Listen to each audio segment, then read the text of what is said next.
política fraturada, instituições desacreditadas, democracia sob pressão, sociedades polarizadas.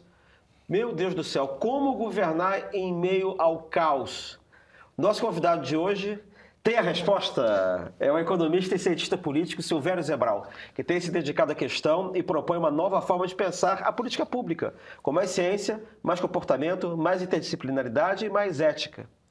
O Silvério é diretor acadêmico do Programa Avançado em Economia, Política e Políticas Públicas da Universidade George Washington, em Washington, D.C. E ele é especialista em governança de crises. Silvério, querido, bem-vindo ao Diálogos com a Inteligência. Eu que agradeço o convite. Imagina, querido. Bom, eu ia perguntar se você está preparado para falar sobre governança policêntrica, ação coletiva, reformas difíceis, papel da América Latina, falando sério, você está sempre preparado, né, cara? Não sei, mas se eu não estiver preparado, você me ajuda. Vocês vão ver que eu não precisarei ajudar em absolutamente nada. Vamos embora.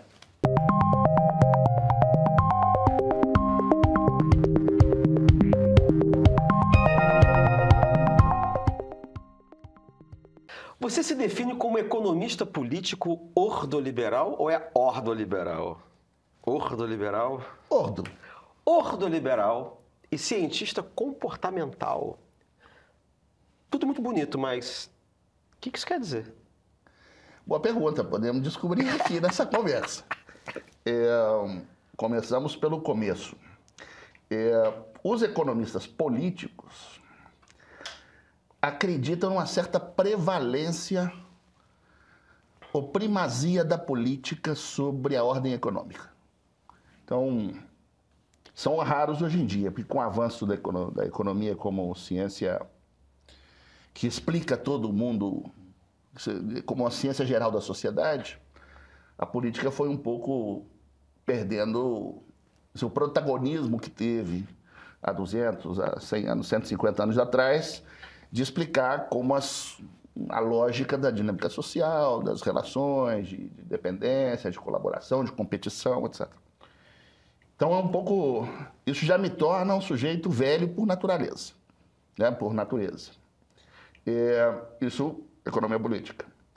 O ordoliberalismo, outro dia falando com um amigo meu, falou, mas você, nesse grande espectro dos liberais, onde é que você se situa, né? Eu falei, eu sou o ordoliberal. Eu falei, mas você deve ser um dos únicos 10 vivos ainda nesse segmento.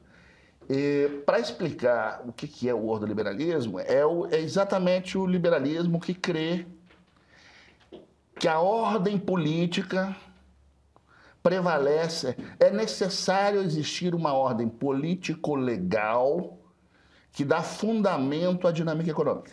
Então, por exemplo, nos Estados Unidos, o ordoliberalismo tem um nome específico, que é o que a gente chama de Constitutional Economics, né? Então, o ordoliberal está preocupado não com a política conjuntural, com o jogo de quem ganhou a eleição essa semana ou quem vai bem na próxima semana nas pesquisas. Ele está preocupado com a ordem constitucional, né? Que funda o Estado, mas também estabelece a relação entre Estado, sociedade e mercado. Os ordoliberais estão preocupados com os temas da competição, estão preocupados com os temas da regulação, estão preocupados com o tema do tamanho do Estado. E são convencidos de que, com relação ao tamanho do Estado, é menos importante discutir o tamanho do Estado e mais importante discutir... O prazer que ele proporciona ao contribuinte, ao cidadão. ou a dor de cabeça que proporciona ao contribuinte, ao cidadão. Mas mais importante do que discutir o tamanho é discutir o escopo, onde ele deve atuar e onde ele não deve atuar. E que tipo de atuação é essa, né? Então,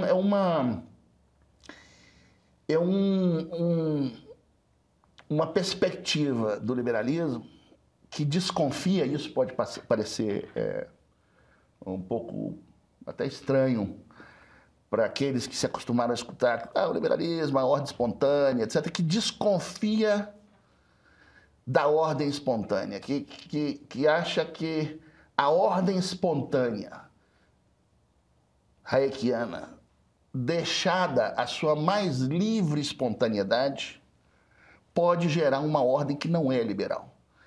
E tem um exemplo histórico, onde surgiu os ordoliberais depois da Segunda Guerra Mundial na Alemanha, que é o exemplo do fim da República de Weimar e a ascensão do nazismo. Tem gente que chama, eu sei que parece uma confusão hoje em dia, mas assim, eu acho que eu já vi referência a esse liberalismo que surge na Alemanha depois da Segunda Guerra Mundial, quer dizer, a Alemanha Ocidental, claro, como também chamado de neoliberalismo. Isso aí.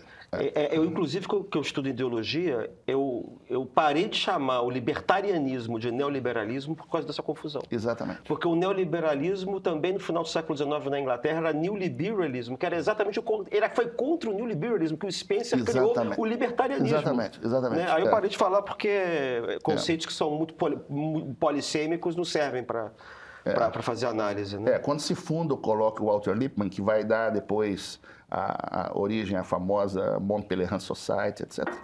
O termo que se usa aí, desses economistas, cientistas políticos, etc., que se encontram aí já no final dos anos 30, passagem dos anos 20 para os anos 30, já no meio da década, eles chamam esse exercício que eles estão fazendo aí de neoliberalismo. O Ordo, ele aparece um pouco depois, ele vai aparecer nos textos do Hoppe, que ele já é um pouco pós-guerra, ou durante a guerra, porque o William Hoppe, por exemplo, que é digamos, o pai intelectual do ordoliberalismo, ele escapa para a Suíça e ele escreve desde ali, né? Então, aqueles elementos típicos da sociedade suíça, né? A deliberação nos cantões, uma certa ordem constitucional, legal, mas que também demanda uns valores sociais específicos, uns valores cívicos específicos, de participação, de tolerância, de pluralismo político. Ele é mais do que... é bem mais do que uma doutrina econômica, ou uma visão de mundo exclusivamente do âmbito econômico, né? E mais tarde o neoliberalismo virou o nome feio que foi dado aos detratores da globalização. Então, o Milton Friedman lá em Chicago é liberal, porque não tem nada de neoliberal, tem de monetarista. E, como você disse, os conceitos acabam também, e você estuda esse tema também. Os conceitos, as ideologias, etc., elas vão tomando uns nomes um pouco de maneira aleatória, ou mesmo o próprio caminho histórico da denominação vai dizendo também muita coisa sobre a deterioração do conceito, e promove essa confusão que você mencionou. Eu procuro fazer o seguinte: uma coisa são os nomes das doutrinas ou orientação econômica. Isso. Outra coisa que eu separo são os nomes das ideologias que eventualmente podem sair ou estar vinculadas a determinadas doutrinas econômicas. Eu separo. Então, por exemplo, eu falo liberalismo democrático, eu não falo liberalismo social. O liberalismo social, para mim, é uma denominação de um tipo de, digamos, o versão econômico do liberalismo democrático. Perfeito. Que eu também não sei se é muito distante do ordoliberalismo, pelo que você está descrevendo. Parece que não é, não. Não. Parece que até porque é bem próximo. Então, por exemplo, sei lá, quando você fala em... enfim, eu separo as coisas porque tudo fica muito misturado, aí você não sabe o que é categoria e não sabe o que é xingamento, porque também cada ideologia xinga o outro com um determinado nome. Então, por exemplo,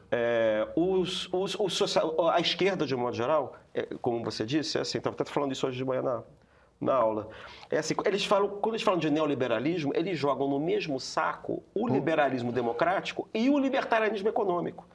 E é muito engraçado, porque...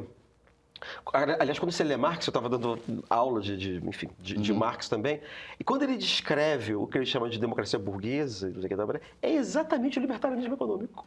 Exatamente. Não é o liberalismo democrático. Exato. Entendeu? É exatamente aquilo. Então, aí o problema é que você não pode pegar as categorias que as ideologias usam também, porque aí é xingamento, né? Claro, e aí você tem que se guiar um pouco pela história. Então, o ordoliberalismo, eu tenho um texto que discute em busca do ordoliberalismo tropical. É possível transplantar, mas ressignificar, para usar uma palavra do nosso tempo, o ordoliberalismo alemão como um modelo em países na América Latina, que são muito marcados pela desigualdade, onde a economia não pode não pode se desenvolver espontaneamente, que necessita de algum marco constitucional, legal, etc., inclusive na área da distribuição. A pergunta é, isso pode se transplantar? O Brasil tentou, na verdade. Quer dizer, se você olhar os primeiros governos do Fernando Henrique Cardoso, depois da estabilização, as reformas que vieram, essa agenda que estava ali, das agências regulatórias, Sim. da estabilização, de uma proteção social mínima, né? Que começou lá com o Bolsa Escola e com todos os bolsos, que depois foi consolidar no Bolsa Família, isso é típico uma agenda ordoliberal. Uhum. E, agora, ela depende também de um certo consenso social em torno de um mínimo denominador comum, né? E os tempos de hoje são outros. Os tempos de hoje são de polarização, de extremos. Então, qualquer, digamos assim, versão do liberalismo que tenta navegar os cinzas, ou seja, tenta buscar uma síntese no meio, pode ser um exercício intelectual interessante, e eu acho que me dedico a ele, mas do ponto de vista concreto da história do Brasil, da região, eu acho que o tempo de um possível ordoliberalismo tropical passou. Talvez ele seja mais próprio de tempos de globalização, que é uma época mais calma, que tem mais consenso, em torno de determinadas ideologias progressistas, liberais, cosmopolitas, né? E hoje você vê o quê, do ponto de vista? Como é que você vê essa polarização refletida em programas econômicos? Eu vejo... Bom, eu sou um observador... Porque a gente sempre está falando de polarização política, né? Está falando, sei lá, extrema-direita, reacionários, neofascistas, sei lá, neoliberais, libertarianos econômicos. Aí do outro lado tem isso, tem aquilo e tal. Mas a gente não... A coisa da programação econômica sumiu. A política soterrou essa coisa do economismo, né? Na verdade, ela não sumiu. Ela foi soterrada no âmbito das redes sociais ou no debate público, etc.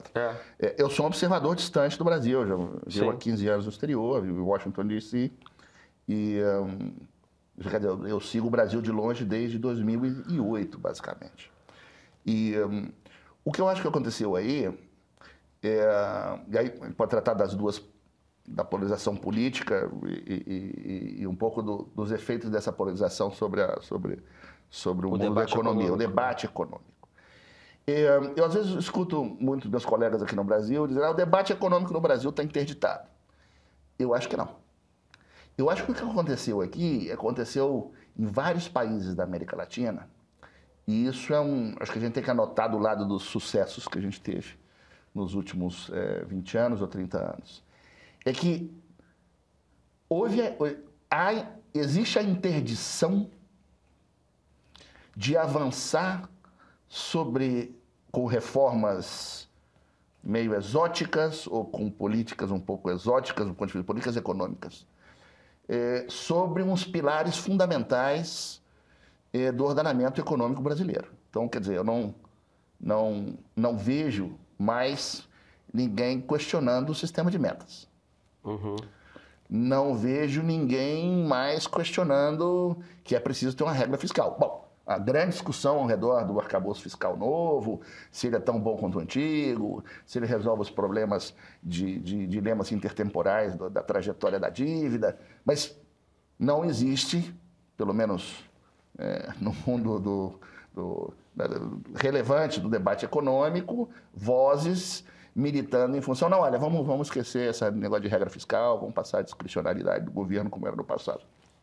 Também não vejo esse tipo de discussão. Não vejo ninguém dizendo, olha, tem que regular o câmbio, tem que regular capitais, etc., que era uma discussão viva no final dos anos 90, quando o Brasil estava começando a também receber os efeitos adversos das crises da Rússia, da Ásia, etc., da abertura que foi produzida na segunda metade dos 90. Então, também não vejo ninguém, posso estar equivocado por conta da distância, mas não vejo ninguém propondo, digamos assim, esse tipo de exotismo econômico, né? Então, eu não vejo o debate soterrado ou interditado, eu vejo ele solidificado em um mínimo, que eu acho que é o mínimo que a gente precisa ser para avançar. Você está querendo dizer que existe na economia um consenso que não existe na política? Eu acho que existe um consenso mínimo. Isso. Que não, e esse consenso mínimo hoje na política não existe no Brasil. É super interessante ver isso. Eu faço vários exercícios, não para o caso brasileiro, mas para o caso da América Latina. Mesmo você tomar o caso dos Estados Unidos. E aí vamos entrar no âmbito da polarização política. Eu acho que ela tem uma outra razão de ser que não está na política, a gente pode falar disso também. Se você observar a evolução nos últimos 15 anos, por exemplo, das opiniões dos americanos, estava a tomar o caso dos Estados Unidos, onde eu tenho mais proximidade e conheço os dados. Se você perguntar assim, temas sensíveis, né? Aborto, contra ou a favor? Então, e botar, não sei, criar aí umas 5 soluções contra e a favor, os polos, e umas 5 soluções ou 5 marcos legais intermediários. Né? A maioria da população americana, há 20 anos atrás, a distribuição ia ser quase uma normal, você ia ter pouca gente nas caudas, nos extremos, sou contra ou a favor, e você ia ter grande concentração no meio da distribuição. Então, ou seja, tem nem a favor nem contra, mas um caminho no meio, etc. Tá? Muito parecido, inclusive, com o nosso com o marco legal que a gente tem hoje para tratar do tema no Brasil. Hoje, as caudas são maiores do que o meio. Tá? E você pode fazer esse mesmo ensaio para qualquer tema politicamente sensível. Tá? Drogas, contra, a favor. E o meio, hoje, ele ficou pequenininho e as caudas estão grandes. Tá? E isso acontece na população. Possivelmente, fazer um ensaio para o Brasil vai dar mais ou menos a mesma coisa, imagino eu. Acontece entre a população, entre cidadão comum e corrente. Pergunta da minha mãe, meu pai, meu irmão, que não estão atentos para o tema da política, possivelmente entre eles vai ter essa mesma distribuição. Isso também acontece se você pegar só o segmento político. Pega só os detentores de mandato, os assessores, assim, aqueles que jogam o jogo da política, os operadores, os detentores de mandato, etc. Possivelmente você vai encontrar essa mesma migração para os polos. Entendeu? Então, o meio desapareceu na política, mas eu acho que a gente conseguiu consolidar um meio na economia. Um consenso mínimo no centro. Né? Hoje ninguém é capaz de dizer, não, mas bom, às vezes você escuta, às vezes, um outro segmento social, um outro acadêmico, think tank, falando sobre isso. Mas o Bolsa Família. Bolsa Família não independiza, cria dependência, etc. Mas não tem ninguém hoje dizendo que não, olha, não tem que ter transferência condicionada de ingresso, não tem que ter renda mínima, isso não serve como política pública. Então, esse é o resumo da ópera, de quem está olhando de longe. O Brasil polarizou politicamente e consolidou no meio economicamente. Então, a nossa tarefa pendente é o político. Ele já não é muito mais, a meu juízo, econômico. Me diz uma coisa, você também se apresenta como cientista comportamental? Exatamente. Faltou. O ordoliberalismo está mais que explicado. Tá, e cientista comportamental? No mundo da economia, mesmo da ciência política, eu sou daqueles que creem que quando aparece uma coisa nova, essa coisa nova é meio um requentado de coisas que já que a gente já viu no passado, né?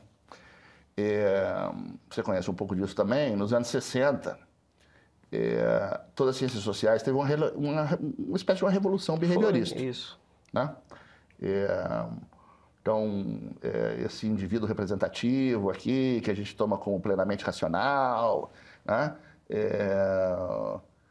E esse negócio, essa hipótese aí está meio estranha, porque nós estamos tomando más decisões, como sociedade, como coletividade, mesmo individualmente, várias vezes. Né? Então, por que nós estamos produzindo crises financeiras?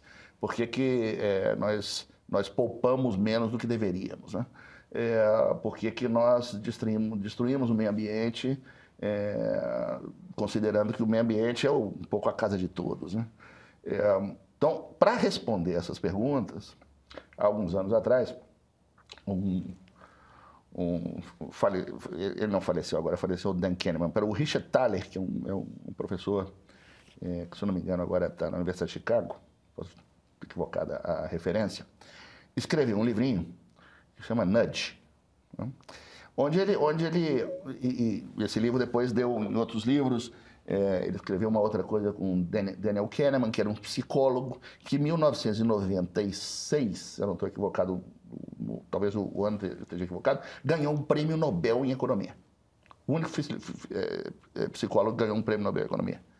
E qual era a tese do Dan Kahneman? Que não é muito... De novo, não é nada muito novo. Se for lá em 82, estava lá o Robert Cialdini, lá na Universidade do Arizona, fazendo esse tipo de proposição. O Dan Kahneman diz o seguinte: olha, não dá para você supor, lá na base da economia, esse indivíduo representativo que maximiza a todo momento a sua utilidade, porque tem uns problemas aí. Primeiro, ele não conhece toda a informação para maximizar a utilidade. Ele toma decisões em ambientes de incerteza, em ambientes de escassez de informação, né? Outra coisa, ele toma decisões sem muitas vezes, eu e você, hacemos isso todo dia, botar muita atenção no que está fazendo, né?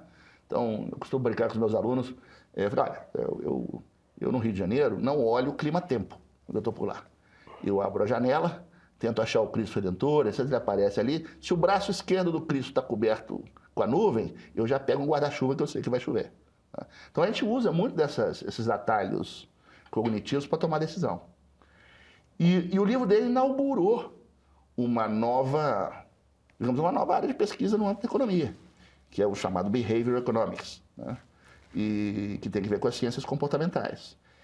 Tratar de entender como pequenos estímulos externos podem alterar o padrão de escolha de um indivíduo, tá? Vou dar um exemplo aqui só para também não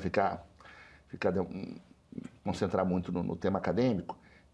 Como é que se traduz isso no âmbito da política pública, né? Esse é o exemplo clássico conhecido. O primeiro ensaio feito na América Latina com ciências comportamentais foi feito pela Guatemala, né? Então, a cidade da Guatemala tem um grave problema de arrecada impostos, como corresponde ao imposto predial territorial urbano no Brasil. Então, eles têm um grave problema que a turma simplesmente não paga o imposto, tá? E, como no Brasil, o que faz lá é que mandou uma cartinha para sua casa, disse ao Christian: olha, você não pagou o imposto, está atrasado aqui, etc. Tem aqui esse link, ó. Entra no link, clica aqui e se atualiza com o tesouro, né?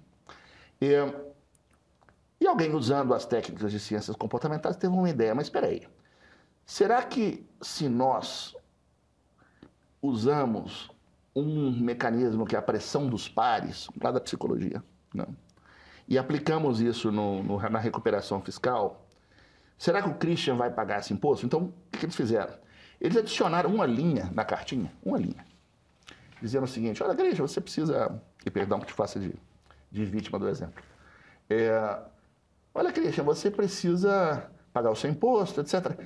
No seu bairro, ou na sua quadra, você faz parte somente dos 12% que não pagaram. Tá? E notaram que teve um aumento do retorno fiscal. Aí fizeram o segundo exercício. Mandaram de novo a cartinha, não para o Christian, né, mas para um outro grupo, e passa por essa coisa mais acadêmica, mais técnica de grupo de controle e grupo de tratamento, para você saber se... Como se fosse um remédio, né? Você tem um grupo que recebe um placebo e um grupo que recebe um remédio. Se a média aqui nesse grupo que recebeu o tratamento aumentou, então o tratamento funciona, não é isso? Isso. Mesma coisa com a cartinha. A cartinha, um grupo lá recebe a cartinha tradicional, o outro grupo recebe a cartinha com essa linha adicional. Aí foram mudar a linha. Falou: ô Christian, mesma coisa, o caso todo igual. Olha, Cris, no seu edifício, você foi o único que não pagou o seu imposto. Por favor, se atualize. E o fato de que eles foram aumentando a pressão nesse sentido, dizer, olha, você é o caso único no meio dos seus pares que não cumpriu com a norma, instigou digamos assim, produziu um nudge, que é a palavra em inglês para isso, de que o Christian fosse lá e tratasse de atualizar. Tá? Agora, isso é uma técnica de emulação de conduta, que do ponto de vista da economia, mas você consegue quanto? Recuperar quanto? 50%? Não, eu consigo, no caso da Guatemala, eles conseguiram recuperar 12% a mais de imposto. Né? Você fala, só 12, os resultados são marginais? Os resultados são marginais. Mas, em números absolutos, 12% de arrecadação de imposto predial territorial urbano na cidade da Guatemala, nós estamos falando de 50 milhões de dólares, né? Que é relevante para o tamanho da Guatemala. E o mais interessante é que essas técnicas têm um custo quase nada. Qual é o custo disso? Escrever uma linha a mais, uma carta. Tá? Então, é toda uma área nova de investigação no mundo da economia, mas o que está interessante aí é que ela deixa de supor que todos nós fazemos as melhores escolhas a todo tempo. E que você pode fazer umas pequenas intervenções que guiem um pouco essas escolhas para aquilo que é, e aí é o tema mais sensível, socialmente desejável. Eu também sempre desconfiei muito desse tipo de tese, porque a racionalidade, na verdade, às vezes está ligada a uma questão de razoabilidade, isso varia de pessoa para pessoa. Exatamente. Né? Olha, a gente já falou aqui de economia, a gente falou de política, agora a gente falou de psicologia, você é o homem da abordagem interdisciplinar. Né? E o que uma abordagem disciplinar você acha que traz de diferente para tratar de problemas desse tipo, social, político, econômico? Porque você também não deve encontrar muita gente que faz esse... Não, vou te dar um exemplo concreto sobre isso. Né? A Covid que a gente viveu. Né? O problema da Covid é um problema de política pública complexo, basicamente. Né? E os economistas que trabalham com política pública, no meu caso, a gente faz a diferença entre políticas públicas simples, né? Processar um passaporte. Uma coisa, tem um protocolo, um segmento, né? Um algoritmo, você segue aquele algoritmo, entrega a sua foto aqui, o passaporte sai lá no final. E muitas vezes basta a Polícia Federal, que tem toda a informação, não é necessária nenhuma colaboração, articulação com outras agências de governo. São políticas públicas simples. Então, a política pública, por falta de melhor nome, que a gente chama complicada, que aqui exige algum grau de interação entre 2, 3 instâncias de governo, não é? Onde você precisa de alguma interação com o cidadão em mais de alguns pontos da entrega do serviço. Pensa aí, talvez, o próprio Bolsa Família. Tá? Tem um cadastro, esse cadastro precisa ser validado pela prefeitura, a prefeitura envia o cadastro para o Ministério recebe o cadastro, tem que verificar se o filho da família que está ali está atendendo a escola, está atendendo a condicionalidade, etc. Então, é uma política complicada. Existe uma coisa chamada política pública complexa, que é quando acontece a Covid. Né? Então, política pública complexa é quando você não sabe nem como começar, nem onde ela vai terminar. É difícil, inclusive, conseguir êxito. É difícil definir ex ante o êxito desse negócio. Né? No caso da Covid, o êxito era, vamos morrer menos gente possível. Isso. Né? Mas você não saberia dizer antes, né, no processo começar, que tamanho tinha isso, que magnitude tinha isso, se a gente conseguir evitar a morte de quantas pessoas. Então, essas políticas públicas são complexas. Para tratar uma política pública complexa, hoje em dia, você precisa da economia, porque, o mecanismo de financiamento de investigação, de pesquisa das vacinas tem que funcionar. Né? Esse dinheiro vai ter que vir de algum lugar. Você vai ter que criar os incentivos econômicos para que a Pfizer, para que a AstraZeneca, etc., invista nesse processo e, ao final do processo, saia com a vacina e essa vacina seja comprada pelos governos, etc. Tem o caso da COVAX aqui, que foi o consórcio que discutível se foi um êxito ou uma grande falha, mas você precisa lá do economics da coisa, da economia da coisa, né? Para a operação de chegar ao final da vacina, uma vacina que tem um preço que possa ser comprada pelos governos, tem uma economia aí. Isso é um. 2, tem uma discussão típica da ciência política ou do multilateralismo, que é, tá bom, como é que nós vamos atender, quem nós vamos atender primeiro? Os países do centro, que dominam as tecnologias, ou nós vamos atender primeiro a África? Tá? O que nós vamos fazer com os países que não têm condição de fazer desenvolvimento de vacina próprio? Tá? Então, o tema da política aí. Tem uma outra dimensão que tem a ver com a psicologia. A gente viu muita gente negando-se a vacinar. A gente viu muita gente se negando a usar máscara. O que faz com que uma pessoa se negue a vacinar? Quais são os processos cognitivos, etc.? O que explica esse medo da vacina? E, por último, a comunicação. Não adianta nada você baixar uma norma e botar a polícia na rua para ver quem está usando máscara ou quem não está usando máscara. Então, aí, política pública complexa, 3 dimensões: economia, ciência política, política pública, comunicação, psicologia. Tá? Então, para tratar política pública complexa hoje em dia, se você não tiver uma abordagem interdisciplinar, você não vai botar ela de pé. Mas você vê esse tipo de tratamento, de um modo geral, nos governos? Um tratamento interdisciplinar, ou você acha que muita coisa não funciona porque a orientação é muito simplória, digamos assim? Eu acho que os governos ainda estão organizados, de maneira geral, né? O Estado, em especial o Estado brasileiro, ainda é muito organizado em silos. Né? Então, acho que se perde muito dessa colaboração horizontal, aqui especificamente. Agora, está avançando, não é que o Brasil ficou parado nisso, não. Você tem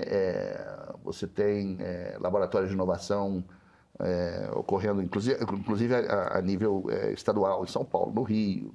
Você tem o Ministério de Gestão agora vai lançar um novo programa de inovação, chama Ginga, que é um programa de inovação do setor público nacional. Você tem preocupação na Escola Nacional de Administração Pública, aqui na ENAP, lá em Brasília, de começar a lançar cursos para formar os servidores públicos nesses temas, com uma perspectiva mais interdisciplinar. As coisas estão acontecendo. Mas como o Estado brasileiro, a meu juízo, é muito largo, e aí, de novo, fazendo a referência que eu mencionei, né? Eu não estou preocupado com o tamanho, estou preocupado com o escopo dele. Como ele avança sobre áreas que eu acho que ele não deveria avançar, os custos de coordenação dessas coisas são muito altos, muito difíceis. E tem ali um transaction cost, a ideia do custo, né? Do custo de transação é muito elevado ainda. Eu gostaria de ver um Estado mais flexível, mais articulável, etc. E o marco, que aí entra um pouco na tua disciplina, e o marco regulatório ainda é muito pouco flexível. Então, se você quer inovar no setor público, você precisa criar lá uns espaços, o nome disso é sandbox. Você cria lá uns espaços onde você levanta um pouco o marco legal para tentar fazer coisas de maneira diferente para ver se funciona melhor. Se ganha em produtividade, se entrega melhor serviço, se entrega maior cobertura de serviço público, etc. E esses sandbox no Brasil, que são muito comuns lá fora, em especial na Europa, eles quase não existem. Toma muito tempo e muito esforço político e muito esforço do ponto de vista de armar um novo marco legal, regulatório, para criar um espaço, não sei, diferenciado em matéria de compra pública, por exemplo. Isso ocorre quando bate a Covid e a gente tem que criar um regime diferenciado. Né? Mas fora da crise, na ausência da crise, esses espaços mais flexíveis de criação de coisas novas do setor público, eles são raríssimos. É a rotina que prevalece. É a rotina que prevalece. Você defende a adoção da governança policêntrica, né? Em sistemas complexos. Estamos falando de complexidade, né? E o que significa isso? Parece nome de remédio, né? Parece. Já falou de dois, vacina aí. E como é que isso se aplica no dia a dia? O que é uma governança policêntrica que não seja, sei lá, federação, município, sei lá? Vou tomar um exemplo do...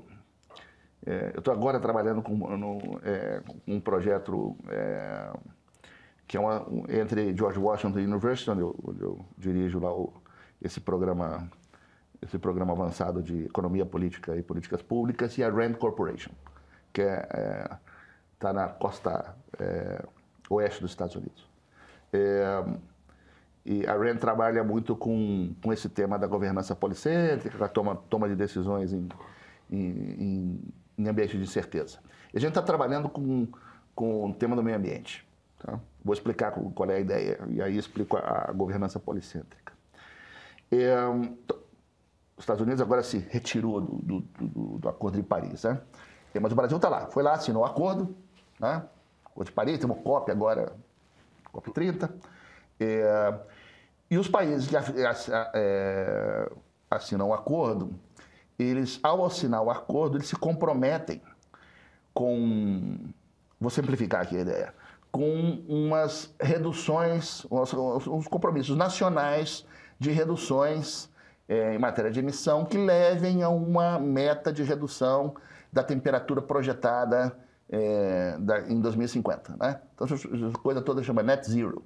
Né? Ou seja, nós vamos tratar de buscar reduzir as emissões para chegar a um nível de emissão de carbono que seja liquidamente zero, e a gente pare de contribuir para o aumento da temperatura na Terra, né? E passe a contribuir para a redução de 1,5%, que é o objetivo global para 2050. Tá? Posso ter me equivocado aqui nos tempos, mas a ideia é essa.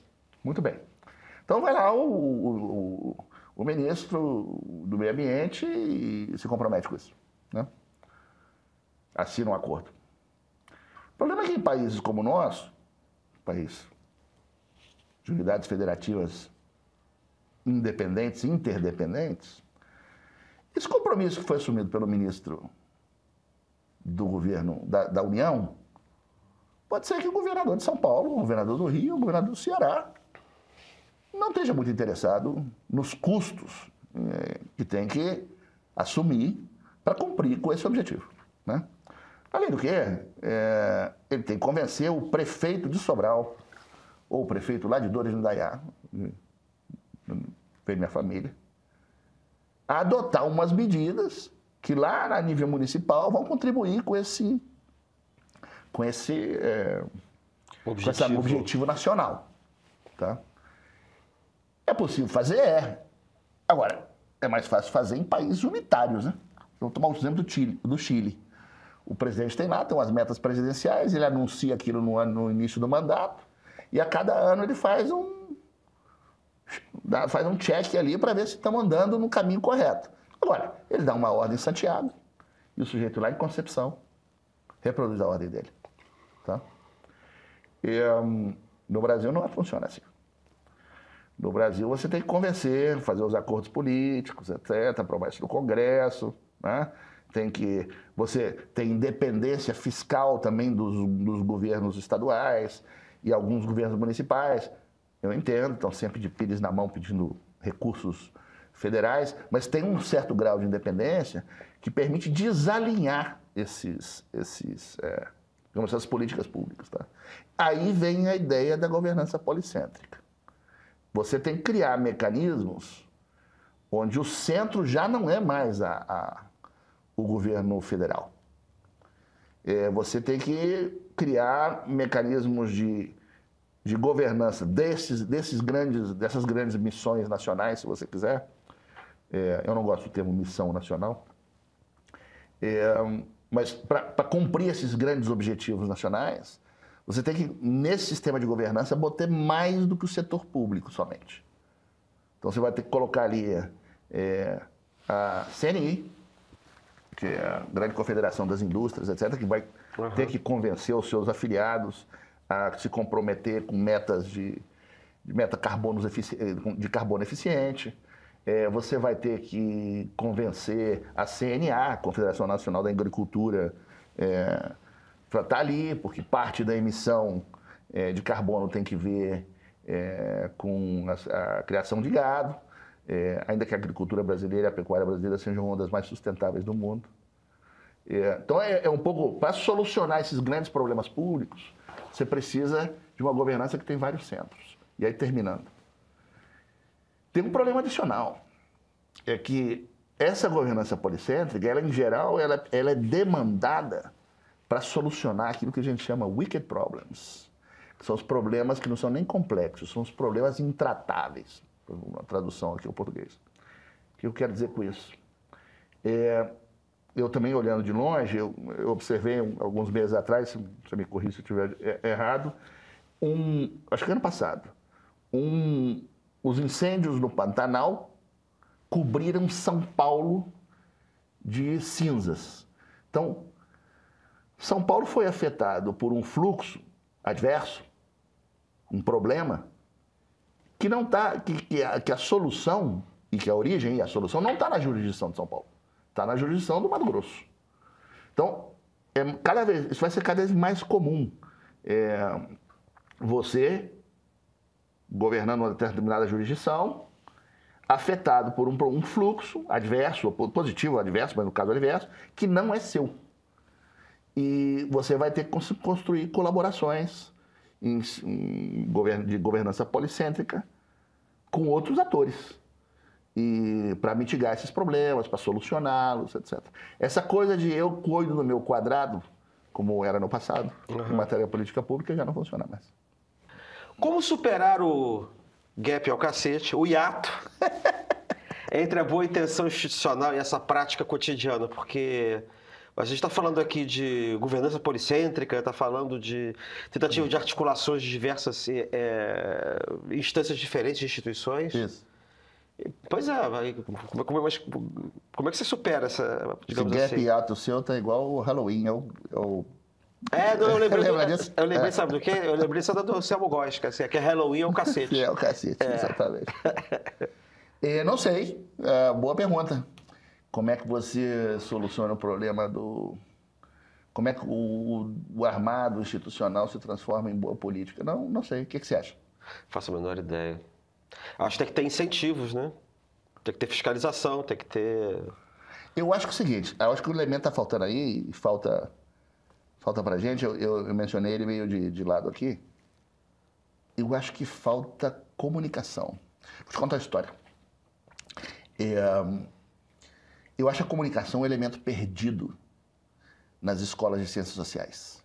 Então, você vai, por exemplo, você vai lá fazer administração pública numa universidade, ou direito. E você vai lá treinando administração pública 1, 2, 3 e 4. Direito administrativo 1, 2, 3 e 4. Né? Então, você pega aqueles professores de primeira linha e tal, não sei o que. E aí tem lá uma eletiva de comunicação no sábado, de manhã, que ninguém vai, no sábado de manhã, Rio de Janeiro, sol lá fora, todo mundo na praia. Eletiva de comunicação, lá no fim do corredor, o professor lá, horista, que foi... Falou, vocês crédito externo. Crédito externo, etc. E o problema é que em sociedades como essa que a gente está mencionando aqui, sociedades complexas, a comunicação tem que vir para o centro da administração pública. Você precisa influenciar e persuadir o cidadão a usar um cinto de segurança, a botar uma máscara e tomar uma vacina, etc.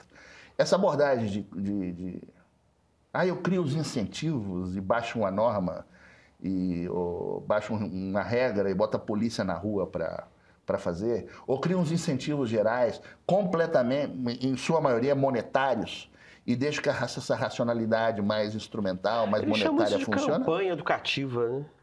É mais que campanha educativa. Esse tema que a gente tocou da coisa da psicologia, da ciência comportamental, é uma tentativa. É uma tentativa de usar mecanismos de influência e persuasão para convencer o Christian, o Silvério, a Thaís. O Christian pagar o IPTU. Exatamente. Só o inadimplente depois checa lá. Isso está pago já. Mas é uma maneira de... E essas técnicas de ciências comportamentais, por exemplo, é uma maneira de comunicar que comunica não ao Christian, ao Silvério, que está botando atenção num determinado programa, etc. São técnicas que você usa para para influenciar e persuadir, enquanto você está desatento no seu dia a dia, né? Levando a sua vida como incorrente, etc. E eu acho que a única maneira de fazer bridge the gap, tá?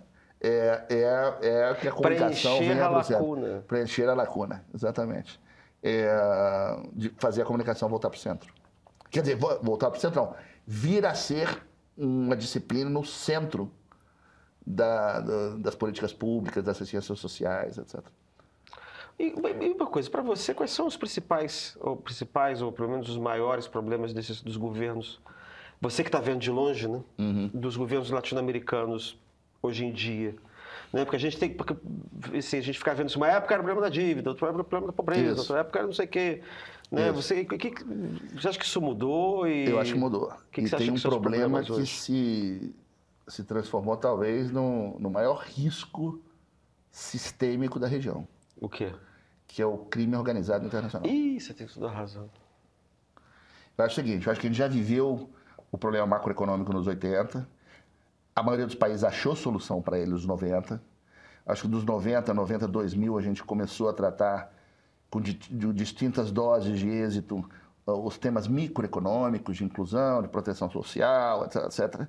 Mas nesse meio, eu não sei se a gente descuidou no caminho, foi crescendo a sombra das maiorias silenciosas, sim. O crime organizado internacional. Eu vejo como cidadão, não como eu me preocupo, eu vejo o Brasil hoje de uma maneira, eu ando preocupado com o Brasil, porque eu vejo o Brasil caminhando na direção de uma experiência mexicana, ou talvez até de uma experiência... Se nós não tratamos, não quero ser alarmista, mas se nós não tratamos esse problema como um problema central hoje, desarticular o crime organizado, o Brasil é candidato a viver um ambiente parecido com o colombiano nos anos 80. Né? Onde o crime organizado, no caso das Farc na Colômbia, chegou a controlar 60% da produção, toda a cadeia, né? Desde a produção agrícola, de batatas, por exemplo. Né? E você vê PCC controlando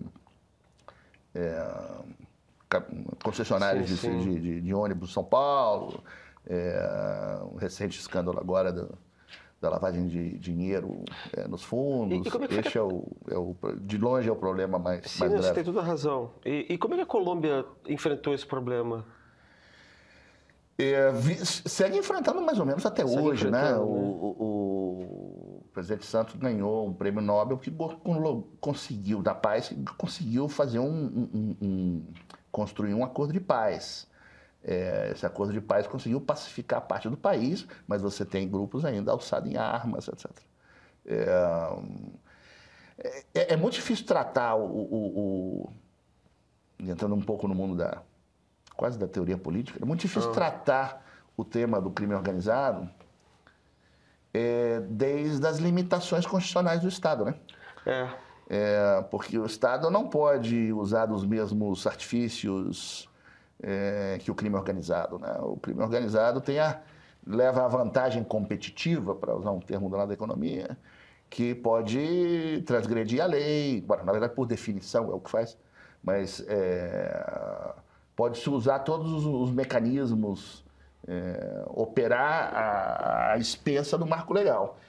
E o Estado pode exercer a violência, mas limitado tem um monopólio da violência, mas limitado ao texto constitucional.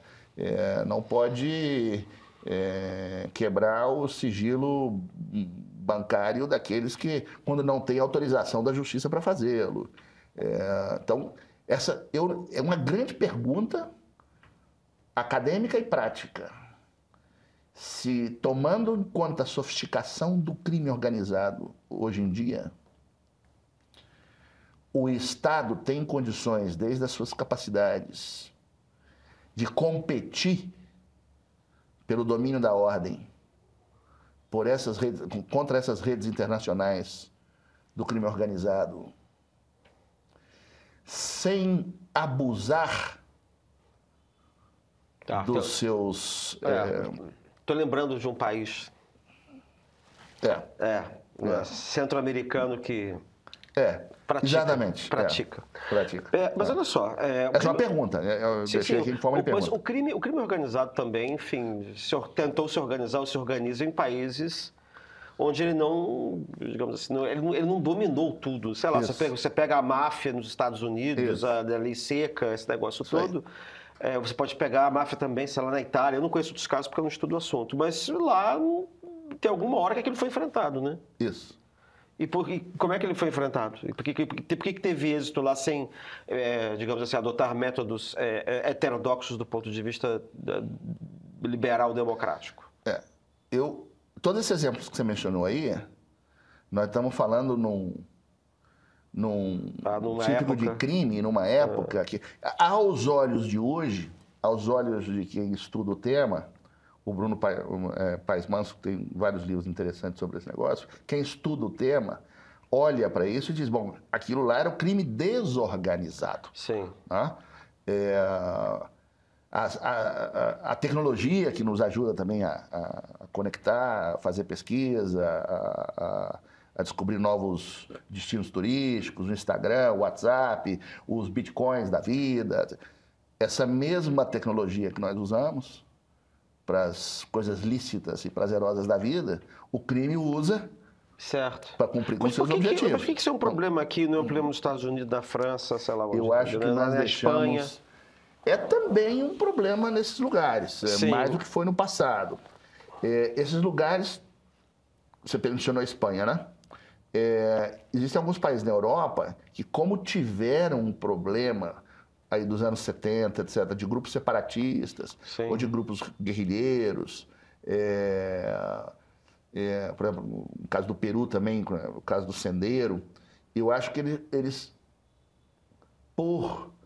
porque estiveram sujeitos a isso num tempo passado, eles estão melhor preparados para lidar, que é a preparação que vem da experiência pregressa mesmo. Tá?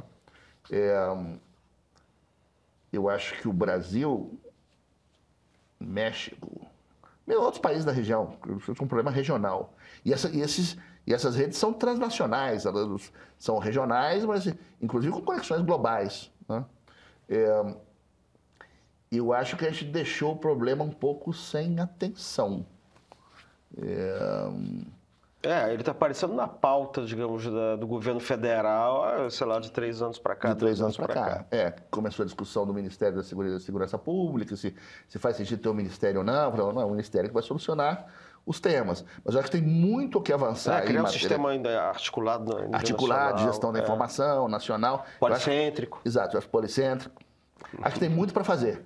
Agora, tem que entender também, e aí deixa uma recomendação de leitura para quem quiser até contar uma história engraçada. Eu estava lendo esse livro num voo de Bogotá para Miami. E eu estava ali pelas primeiras cadeiras, primeiras fileiras do voo. E primeiro já é raro alguém estar lendo um livro físico no voo. Né? Hoje todo mundo está olhando no celular. E eu vi que estava chamando a curiosidade de várias pessoas, as pessoas estão inclinando a cabeça assim, que o livro chama, um excelente livro, vale a pena comprar, eu acho que já tem em português, chama How to Run a Cartel. Uau! Como administrar um cartel. O aprendiz do... E você vê que essas coisas são negócios, ou seja, tem forma de empresa, lógica de empresa, e... não é mais o traficante que vendia lá uma trouxinha de maconha na Praça Sans Penha, entendeu? Isso essas conexões já são internacionais essas transações que geram violência ainda, que geram roubo na rua, né? O confronto da polícia, a guerra particular da polícia, da PM com os traficantes, etc., isso tende a acabar. O crime organizado está se sofisticando e está mais interessado em derivativos do que em arrego da polícia, digamos assim. Então, eu acho que esse é o grave problema. Porque minha preocupação é que o crime organizado comece a avançar para cima da estrutura produtiva do país.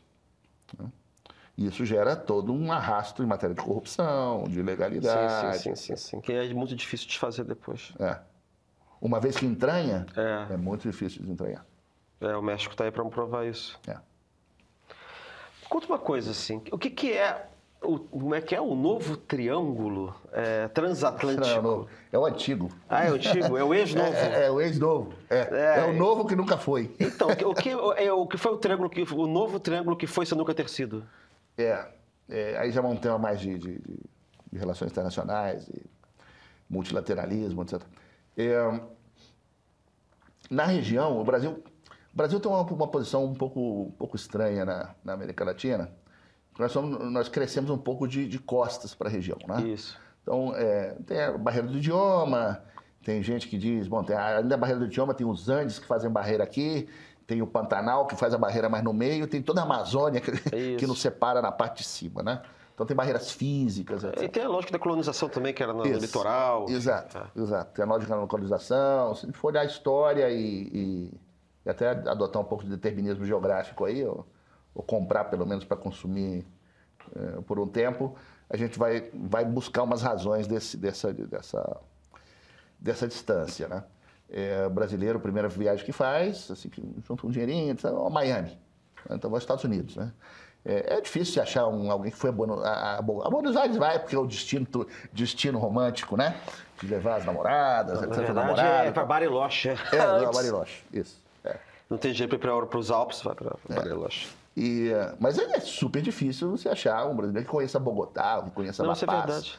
Agora Lima entrou no circuito. No circuito por conta do turismo gastronômico. Então é um país que cresceu um pouco de costas para os seus hermanos. Tá?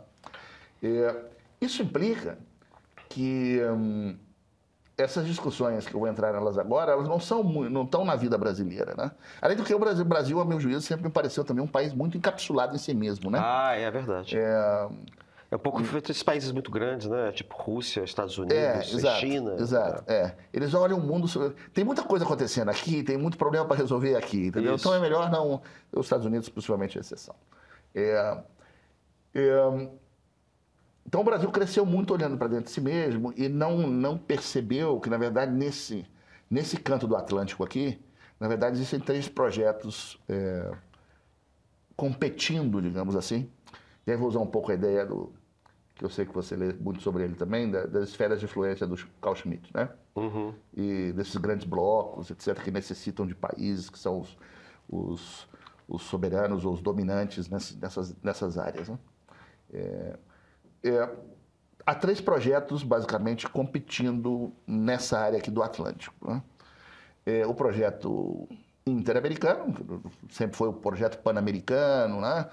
Que deu nos anos 60 na Aliança para o Progresso, que é uma América só, do Alasca à Patagônia. Isso. Em 94, o Pan-Americano foi revivido em 1994 com a ideia da ALCA, da área de comércio das Américas, etc. E esse projeto sempre teve um problema que todos reconhecem, não é novidade para ninguém, do anti-americanismo na América Latina, né? E de uma certa dose digamos assim, certa dose de arrogância, vou usar o termo talvez um pouco forte, dos Estados Unidos, da América do Norte, com relação à América do Sul, América Central, etc. Isso é um projeto. Outro projeto é o Ibero-Americano, né? Que é Espanha, Portugal, os países da América Latina, mas que exclui Estados Unidos e Canadá. Tá? Isso já é um projeto mais histórico, das metrópoles com as colônias hoje livres, etc. Tem uns dados culturais mais interessantes, ainda que no caso brasileiro, o brasileiro médio consuma muito mais elementos de cultura e de americanos do que portugueses. Sim. Tá? A gente vê Netflix, a gente usa... Porque a Espanha, como ex-metrópole, é muito mais forte comparativamente com os países da América Hispânica do que o Brasil em relação a Portugal, né? O Brasil foi a colônia que superou a metrópole. É isso. É a colônia que superou a metrópole, basicamente. Bom, os Estados Unidos também. Também. Mas tratando dessa área do ibero-americano. Né? Isso. Teve durante algum tempo o projeto bolivariano, que era um projeto que, digamos assim, não reconhecia Estados Unidos e Canadá. E também não reconhecia as metrópoles. Não, era um projeto para dentro, né? Projeto bolivariano. E os outros projetos regionais pequenos que não vale a pena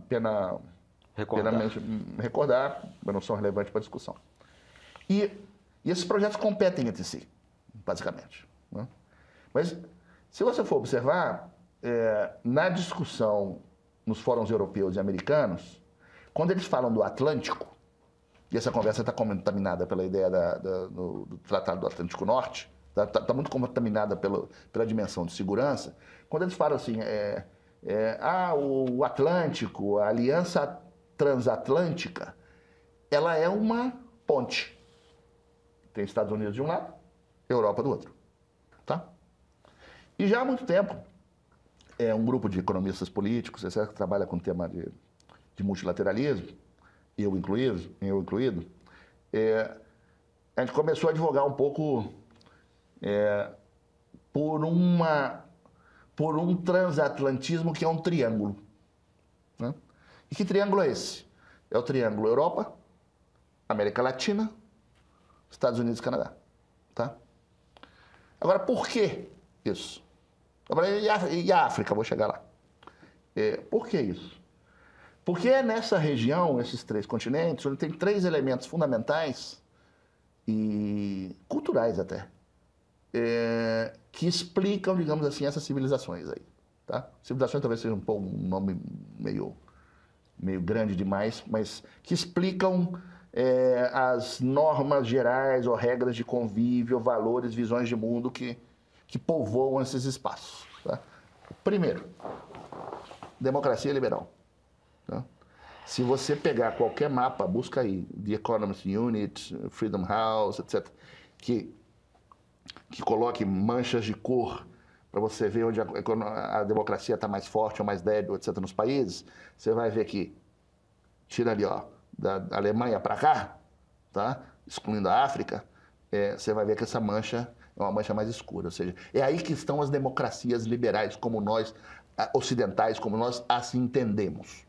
Né? Esse é um ponto de coincidência. Segundo, você jamais convencerá a um afegão, ou a um chinês, ou mesmo a um vietnamita,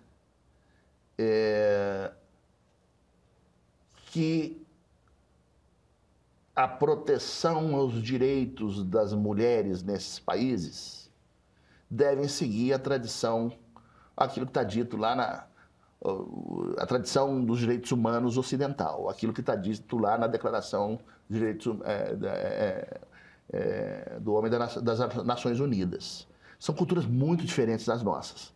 Então, se você perguntar, quais são aqui, se a gente vai dar uma mancha de novo, né? Quais são os países onde existe uma preocupação de proteção dos direitos humanos e que esses direitos são mais ou menos universais, ou pelo menos se existe uma preocupação de aderência, de caminhar em direção a esses direitos? É, de novo, essa área transatlântica, Estados Unidos, América Latina e Europa. Tem falhas? É evidente que tem falhas. Né? Tem incompletudes? Tem incompletudes. Mas é nessa marca. E a terceira coisa que nos une, nesse triângulo transatlântico, é o cristianismo. Tá? Então, se você olhar qual é a mancha da cristandade, você pode até empurrar um pouquinho para lá, tá? Mas basicamente ela nasceu e cresceu como maioria. E aí não restrito só católicos e evangélicos, bota todo mundo e todas as denominações evangélicas e derivações evangélicas, protestantes, etc. Você vai ver nessa marca do globo aí. Tá? Então, qual era o argumento do Triângulo Transatlântico? Existe uma área aqui onde a democracia liberal, os direitos humanos e a tradição judaico-cristiana ocidental, se você quer, prevalece. E aqui há um espaço natural de colaboração, de cooperação, etc. Mas esses exercícios muito sofisticados... Um pouco assimétrico, eu diria. Por quê? Me conta. Os interesses, às vezes, não são dados só por conta disso, né? É uma área que também foi Exato. colonizada, é uma Exato. área que também quer se expandir para outras, enfim, obter, digamos assim, vantagens, ou obter outros ganhos com outros atores, com outros parceiros, entendeu? Isso. O problema é que isso é um casamento difícil. É um casamento que tem muita gente diferente nele, né? Nesse triângulo aí.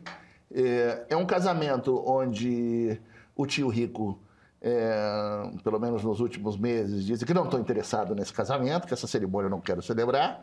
Né? E tem um problema. O primo rico lá de Piracicaba, que não tinha atuação na área, se você observar hoje, em especial na América Latina, a pegada, digamos assim, de investimento externo direto, de comércio, etc., da China, possivelmente 2 ou 3 vezes a presença 2 ou 3 vezes americana. Então, eu não sei se o projeto do Triângulo Transatlântico, como uma ideia de estratégia grande, nessa grande divisão do mundo schmittiana, né? Que parece ser mais ou menos para onde a gente está caminhando do ponto de vista de ordem internacional, se ela faz sentido. Tá? É engraçado que é schmittiana, mas ela tem um cheiro idealista que não tem nada a ver com a Schmitt. A inspiração. Exatamente. Ela tem um quê de utopia que ele olharia para isso e falaria: essa turma não sabe o que está falando. De jeito nenhum. Chegamos ao fim de mais um Diálogos com a Inteligência. Silvério, muito obrigado por ter vindo aqui, rapaz. Eu que agradeço. Uma honra. Ninguém sabe, não, mas a gente se conhece desde o século XX. Ai, Jesus Cristo. Estou olhando para você, meu Deus do céu, o cabelo está ficando branco. O seu não, porque tem um Grecinho aí, o meu. Grecinho 2025. 2025. Cara, obrigado por ter compartilhar essa... Não, porque não é só conhecimento, não. É prática, experiência que você vai mostrando e realmente ela vai para todo lado, cara. É muito impressionante. Eu, cara, a gente falou de tudo, mas acho que foi espero que para quem está nos vendo tenha sido interessante. Não, foi um show de complexidade, eu diria assim, entendeu? E para quem nos acompanha, vale a pena visitar o site do Silvério Zebral para conhecer melhor as suas pesquisas, os artigos, as reflexões sobre política, economia, comportamento, policentrismo, né? E se você quiser continuar acompanhando discussões como essa, você siga a Insight Inteligência e o Canal Meio nas redes sociais, né? As novidades do programa estão sempre por lá. E a gente se vê nos próximos diálogos. Até lá! Vem conferir agora o melhor do Meio. Com Plano Premium Mais Cursos, você acessa todo o acervo de conteúdos do Meio, incluindo cursos de História, Política, Inteligência Artificial, Arte e Comunicação. E acabamos de lançar nesse acervo as aulas do curso sobre História da Arte, O Tempo e o Agora, com Yuri Quevedo, curador da Pinacoteca de São Paulo. É uma viagem que vai desde a perspectiva renascentista até as imagens que você vê hoje nas redes. E quem assina o Premium Mais Cursos também recebe a news diária mais cedo, tem acesso ao catálogo exclusivo do streaming e lê as matérias e entrevistas especiais com o nosso time de jornalistas e convidados. Tudo isso por R$ 70 por mês. Experimente em nomeio.com.br/seja premium.